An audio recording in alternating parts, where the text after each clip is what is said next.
What if I told you Jesus already gave us the blueprint for building wealth?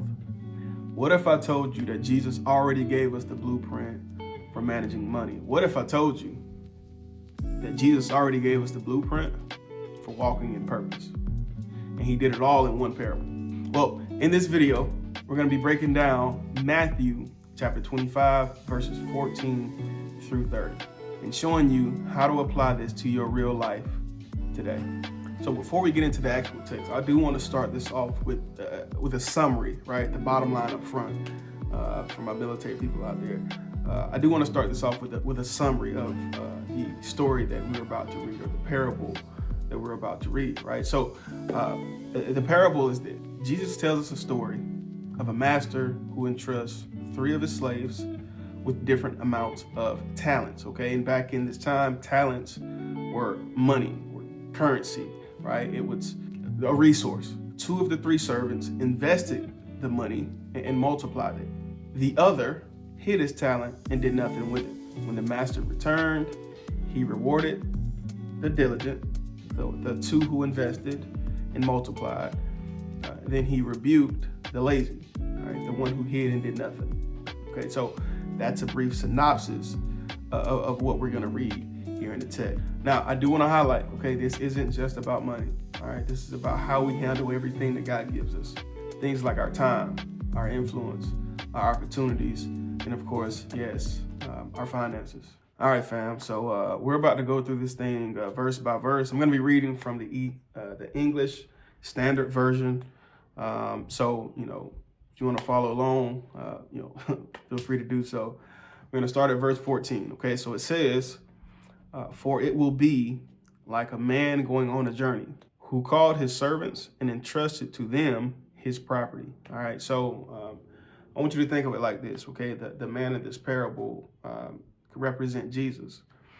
And the journey represents his departure to heaven after his resurrection, okay? So the servants in this parable could represent us, right? His followers, right? Us, right? The body of Christ. And then when it says entrusted to them his property, imagine this as everything that he has given us, right? So things like our resources, things like our gifts or time, the influence that we have, the relationships that we have here in our lives, and of course, the money, right? We must think of that as a loan that we've gotten from God. Listen, it's important to know that God gives us authority and opportunity over our assignment, right? But we are simply managers, right, of the resources that we've been given, not the owners. Verse 15 goes on to say, to one, he gave 5 talents. To another, he gave 2, and to another, 1, to each according to his ability, okay? Then he went away. So a talent, again, it's a unit of money, right? And so the way that scholars have tried to compare the weight of a talent to today's time, it equals about 20 years of wages, all right? So do the math on that, all right? Whatever your yearly wage is, multiply that times 20, and that would be the worth of 1 talent, okay? Now, symbolically, it represents any valuable resource. It could be your ability, right? Your skill. It could be your influence, could be your finances, like we just spoke of, and also your knowledge. I want you to think of this like this, okay? God gives each of us different amounts based on our capacity, right? Based on our ability, right? Based on our capability, right? Now, your capability can change and will change, right? With proper growth. Now, this is important, right? Because it shows fairness, not favoritism. Because God doesn't expect the same output from everybody, right? But he does expect the same faithfulness. So something to remember, God knows what you can handle. What you have right now is intentional, not accidental. So we read on to verse 16, it says, he who had received 5 talents went at once and traded with them, and he made 5 talents more. I do want to zoom in on when at once, right? So went at once. When at once shows urgency, right? It shows willingness, right? And it shows that he didn't procrastinate. And because he went from 5 to 5 more, he multiplied what he was given, right? Multiplication is a picture of faithfulness, a picture of responsibility, and a picture of initiative. So kingdom stewardship involves action. Okay, requires action and multiplication, not just preservation. Verse 17 goes on to read, so also he who had the 2 talents made 2 talents more. So the second servant, listen, he also worked with what he had. Okay, he produced fruit from his diligence. Though he had less to start with, they ended up getting an equal reward later on in the reading, right? Why is that? Well, because of their equal faithfulness. Because it's not about how much you start with, it's about what you do with it. Verse 18 says, but he who had received the 1 talent went and dug in the ground and hid his master's money. Man, this servant did absolutely nothing with his opportunity. When you hear the phrase dug in the ground, that means he avoided risks, right? He avoided responsibility, and he also avoided accountability, right? I can't know for sure what he was thinking, right? But I can imagine the thought pattern here would be, well, hey, if I try to do something with this money and I lose it, then, the master's going to be upset with me, right? And so that fear, which we'll find out later on in the parable here, is a motivating factor that keeps one from receiving more later on, right? It keeps one from proper stewardship. So something to write down here, man. Playing it safe in the kingdom could actually sometimes be disobedience. Verse 19 goes on to read, now after a long time, the master of those servants came and settled accounts with them. Okay, so the master, we can use Jesus here, right? Jesus will return, right? And even if it feels like that return may be, eons away, he's going to return, right? And so settled accounts in this scripture here means judgment day. And so what that means is we'll be accountable for what we did with what we were given, right? So if you're going to be held accountable for a resource that you were given, right? You were blessed with from the actual source, be on the side of proper stewardship, because God expects results, not just intentions. Verses 20 and 21 reads, and he who had received the first 5 talents came forth, bringing 5 talents more, saying, Master, you delivered to me 5 talents. Here I have made 5 talents more. His master said to him, well done, good and faithful servant. You have been faithful over a little. I will set you over much. So essentially that's him saying, I will bless you with more. Enter into the joy of your master. Man, I love that. Right. So this is praise, right? This is promotion and reward. It's important to note the response that the master gives us here, right? He didn't say well planned. He didn't say well thought out, right? He said well done, and that means something, right? Because done is better than perfect, man. Shout out to Derek Harper, man. He says that quite a bit. Done is better than perfect, and it says it here, man. Like that's what's expected from us. He also calls 5 talents a little, right? A small amount, right? Because God's eternal reward is far greater than any amount of compensation that we'll receive here on earth. So something I want you guys to write down here is faithfulness leads to greater responsibility and intimacy with God. Okay, faithfulness leads to greater responsibility and intimacy with God. Okay, verse 22 through 23 reads, and he also, who had the 2 talents, came forth, saying, Master, you delivered to me 2 talents. Here I have made 2 talents more. His master said to him, well done, good and faithful servant. You have been faithful over a little. I will set you over much, right? I will give you more in return. enter into the joy of your master, right? This is the exact same praise that was given to the first servant, is given to the next servant, right? God is not concerned with, he's not concerned with how much you start with, right? How much you have, right? He's concerned with how faithful you are with what you have. Verse 24 through 25 reads, he also who had received the 1 talent came forth saying, Master, I knew you to be a hard man, reaping where you did not sow and gathering where you scattered no seed. So I was afraid. I went and hid your talent in the ground. Here you have what is yours. Right. So he returned to him the 1 talent that he was given. Right. And so the servant's view of the master is twisted. Right. He sees him as harsh, not generous. And you'll notice here, right, if that's his view of the master, we now know that the motivation for him not acting, right, not being diligent with the 1 talent, him not multiplying what was given to him was fear. Fear paralyzed him. Instead of using what he had, he buried it. He returned exactly what was given, thinking it was safe, right? But it was actually disobedience. So this is something I want you guys to write down. I really do, man, because this could really change the game for you, man.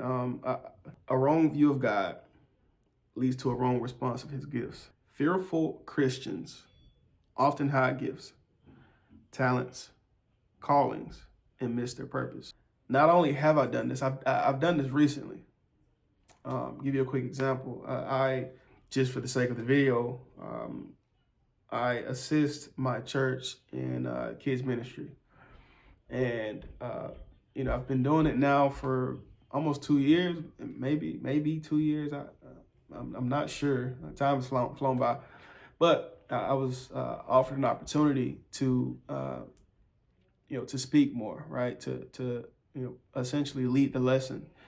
And I continue to feel like I continue to tell them that I wasn't ready, right? I continue to tell them that, I just let me, read my Bible for a couple more weeks. Let me, do this. Let me wait until this is square, right? And not realizing that it was really disobedience. I've known for quite some time now that, one of my gifts is speaking to people where they are. So by me delaying something I know, so by me burying my gift, right? My gift of what? My gift of communication, right? My gift of being able to reach people where they are, right? My gift of empathy, right? My gift of wanting to teach, instead of being faithful and generous and obedient, right, to what I know to be God's voice, I delayed it, right? And that delayed obedience led to delayed reward. So I want to reiterate this, man. A wrong view of God leads to a wrong response to his gifts. Fearful Christians often hide gifts, talents, and callings, and then they miss their opportunities because of that. Verse 26 through 27 reads, but his master answered him, you wicked and slothful servant, you knew that I reap where I have not sown and gather where I have scattered no seeds. Then you ought to have invested my money with bankers, and at my coming I should have received what was my own with interest. So the master calls him wicked, right, because of his disobedience. The master calls him wicked because of his laziness. Even if he didn't know how to multiply, he could have at least done something. I want you to pay attention to the rebuke, right? Because this rebuke shows that doing nothing with what God gives you is sin, not safety. So write this down, okay? Avoiding risk in the kingdom is not faithfulness, it's unfaithfulness. I'm gonna say it again. Avoiding risk in the kingdom is not faithfulness, it's unfaithfulness. Verse 28 through 29 reads, so take the talent from him and give it to him who has 10 talents. For to everyone who has will more be given, and he will have an abundance. But from the one who has not, even what he has will be taken away. Man, this seems kind of harsh, but it's a kingdom principle, It's simple. Use it or lose it. use it or lose it. Now, I'm sure we've all had a resource, a talent, a gift, it could be some financial means, a relationship, right? Something that we didn't use, right? And ended up losing it. Well, that's a kingdom principle, right? So those who steward will receive more opportunity, and those who waste will continue to lose what they have. God doesn't reward potential. He rewards productivity through faithfulness. Verse 30 reads, and cast the worthless servant into the outer darkness. In that place, there will be weeping and gnashing of teeth. So the outer darkness here represents a symbol of separation from God. This could be eternal judgment or deep regret or loss, right? So weeping and gnashing of teeth is something that we can equate to regret, to sorrow, to anguish. So what does this mean? This means when we're not faithful, when we're not productive, when we don't steward the resources that God has blessed us with, that's oftentimes where the sorrow, the regret, the anguish, the anxiety, the depression comes from. This parable isn't just about money. It's about eternal accountability.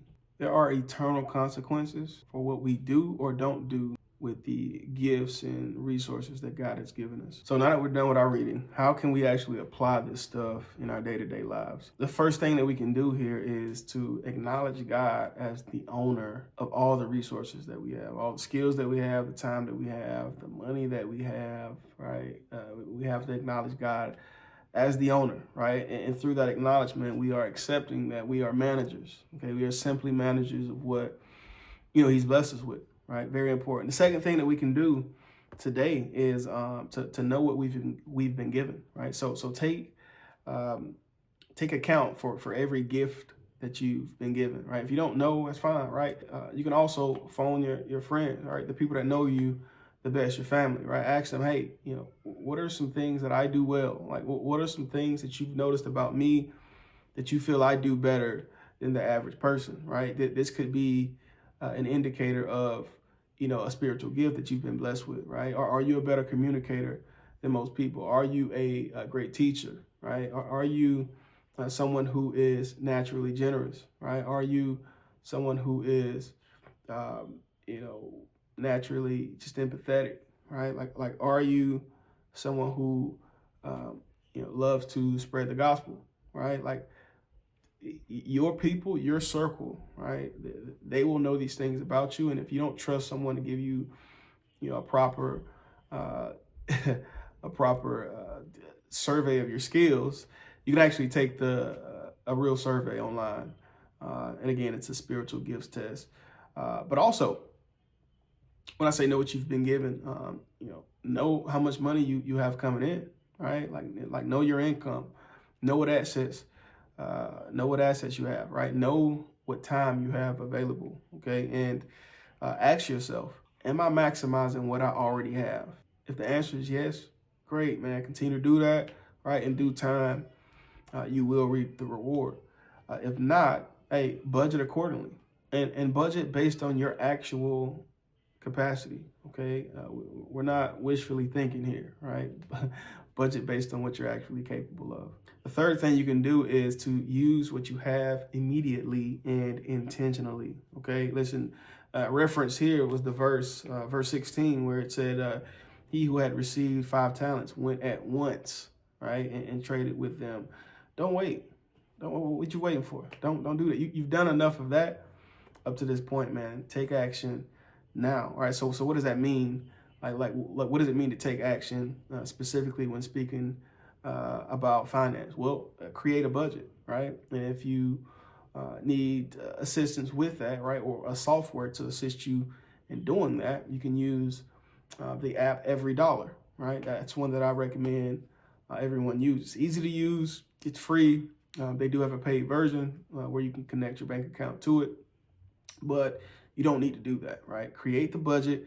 And if you need help knowing how to create a budget, please go back and watch the video that I created on how to create a budget. All right. Next, man, you can begin paying down your debt. Okay, pay down your debt, right?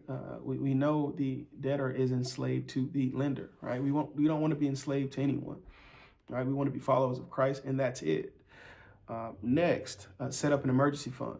Okay, uh, even if it's just $10 a week, even if it's a couple dollars, like that, every time you get paid, if you don't have an emergency fund, okay, I want you to start with at least saving up $1,000 to $2,000, and you do that by taking a small portion every time that you get paid, whether it's from your job, a side gig, some money that you get for your birthday, income tax. Take a small portion of it and put it away as often as you get paid, right? Pay yourself first when it comes to, this emergency fund, right? And when I say first, of course, that's after we've given to God.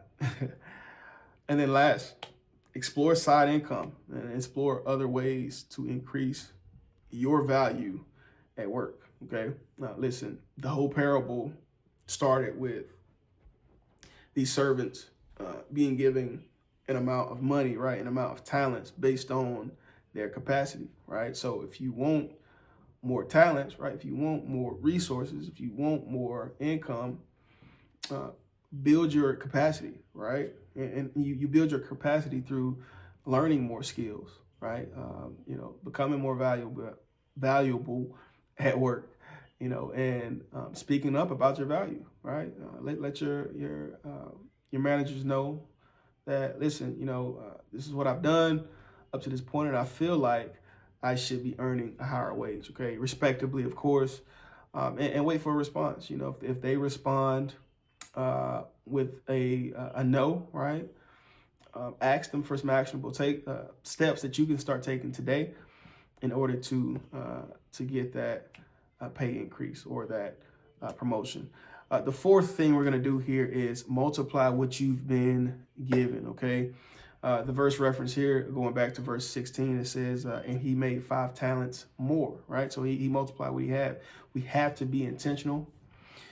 You have to be intentional about growing our finances, not just preserving them, okay? Like saving them is cool, right? It's cool because, you're covered when it comes to emergency funds and things like that, right? But the name of the game is to grow that, right? To multiply that. And you can't multiply your money in a savings account, all right? So learn how to invest, man. I did a video on index funds last week. Check that out, just a couple, right? Not telling you to invest in these, but you can look these up. A couple of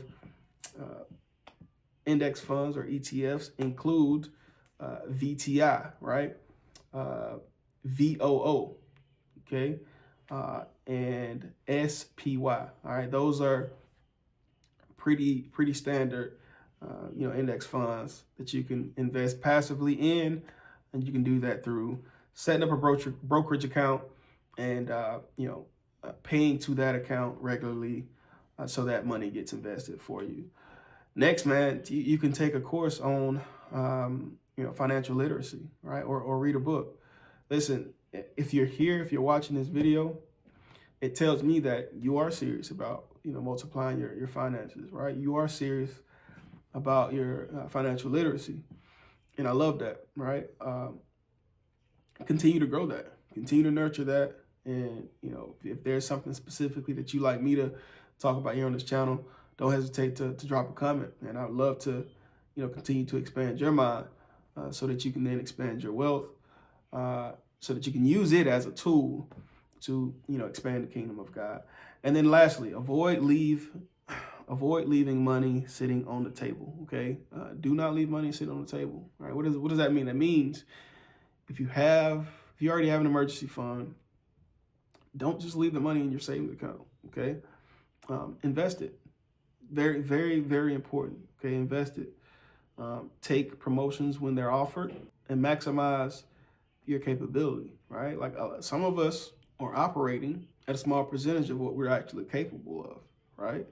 So when you do that, you are essentially leaving money on the table, right? Let's maximize that so that we can, earn all the income that comes with that maximization. The fifth thing we can do here is to avoid fear-based decisions. Man, listen, identify where there's fear, right? Fear usually comes from a lack of knowledge, a lack of understanding in a specific area, right? So figure out what that is for you, all right? Because that's the very thing that's holding you back. Learn it, apply what you've learned to then move forward, right? So quick question, man, are you afraid of investing? If so, well, learn about it. You can learn about it here on this channel. You can also learn about it elsewhere here in the YouTube atmosphere, okay? Are you avoiding budgeting because it feels restrictive? Well, if so, I think that comes from a lack of knowledge on how to properly set up a budget, okay? Well, again, you can learn that here, and you can also learn it on other channels here on YouTube. And then lastly, man, commit to building financial courage. Number 6 here is to be ready for accountability. Man, be ready for accountability. This is big, man, because sometimes accountability can come off as annoying. And it comes off as annoying because it takes you from what you've known to be comfortable, right? It takes you from this level of comfort, right? And because you're not there, right? Because you are operating in this uncomfortable space, you know, it's kind of like, it's kind of annoying, right? It could be, right? If you're not ready to receive it. But accountability is good, right? Create financial checkpoints, right? Because that helps elevate your progress. In terms of finances, review your budget monthly. Okay, very important. Set quarterly financial goals, and those goals can be something like increasing your savings, reducing your debt by a certain percentage, or anything. Lastly, I want you to share your financial goals with a trusted mentor or accountability partner. Okay, this is very important. All right, because we've tried the whole holding ourselves accountable thing, and it doesn't always work, right? So tell someone that you trust and know will actually hold you accountable, because that helps you in achieving your overall goal. Number 7 here is to grow to receive more. This is important because when you're faithful with what you have, it shows God that you have the ability for more to be put on your plate, right? So you have the ability for more to be given, right? You have the ability to manage more, right? So don't despise small beginnings. Your point A and my point A are not going to look alike, right? Your point A and someone else's point A, again, it's not going to look alike, right? So start with what you have. Be faithful over what you have, and prove to God, right, on a consistent basis that you have the ability to be faithful over what you have, so that He can then, in turn, bless you with more. Now, this is important, right, because I want you to master managing your current income before expecting a raise or a promotion.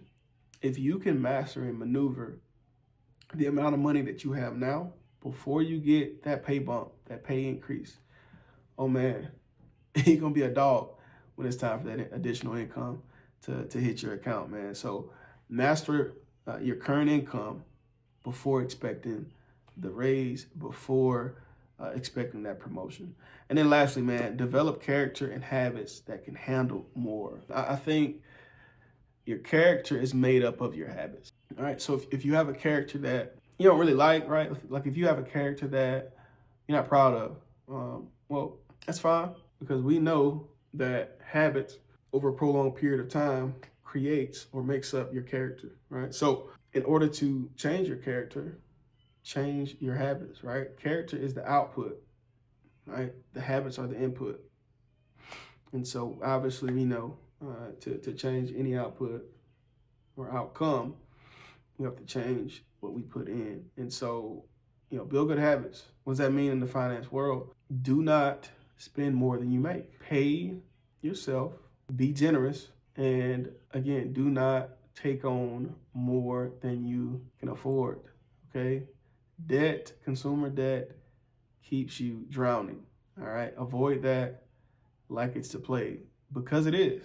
It literally steals years off of your financial life, right? So be a good steward of your finances now, so that you can reap the reward of the blessings that come from that faithful stewardship. And then lastly, number 8 is going to be to understand the cost of doing nothing. Listen, verse 28 through 30 is where it discussed take the talent from one servant and give to the other, right? Cast the worthless servant. So what does this tell us?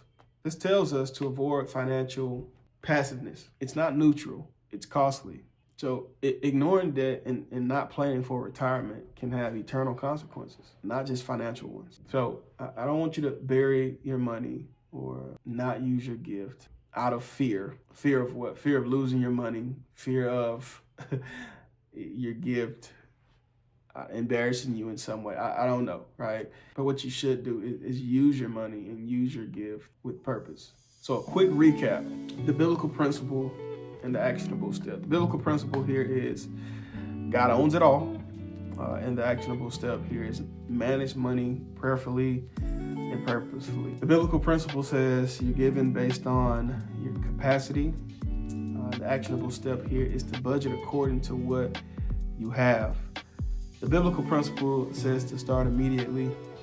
The actionable step is not to delay, taking action. Start where you are. The biblical principle here says to multiply what you're given. The actionable step is to learn to invest and increase what you have. Biblical principle says don't operate in fear. The actionable step to that is to make informed, faith-filled financial choices. Biblical principle says accountability is coming.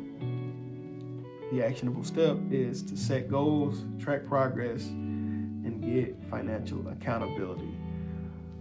The biblical principle says faithfulness brings increase and action leads to loss. The actionable step says to be diligent and God will trust you with more. Take your financial life seriously. Doing nothing is way too risky. So listen, fam, that concludes today's video, man. I hope you guys got something from it. If you did, hey, drop a comment. If you liked this video, be sure to like it, subscribe if you haven't subscribed already, and be sure to tune in for more videos. Now, we drop every Monday at 9 a.m. Eastern Standard Time. Thank you for watching. See you in the next video. Peace.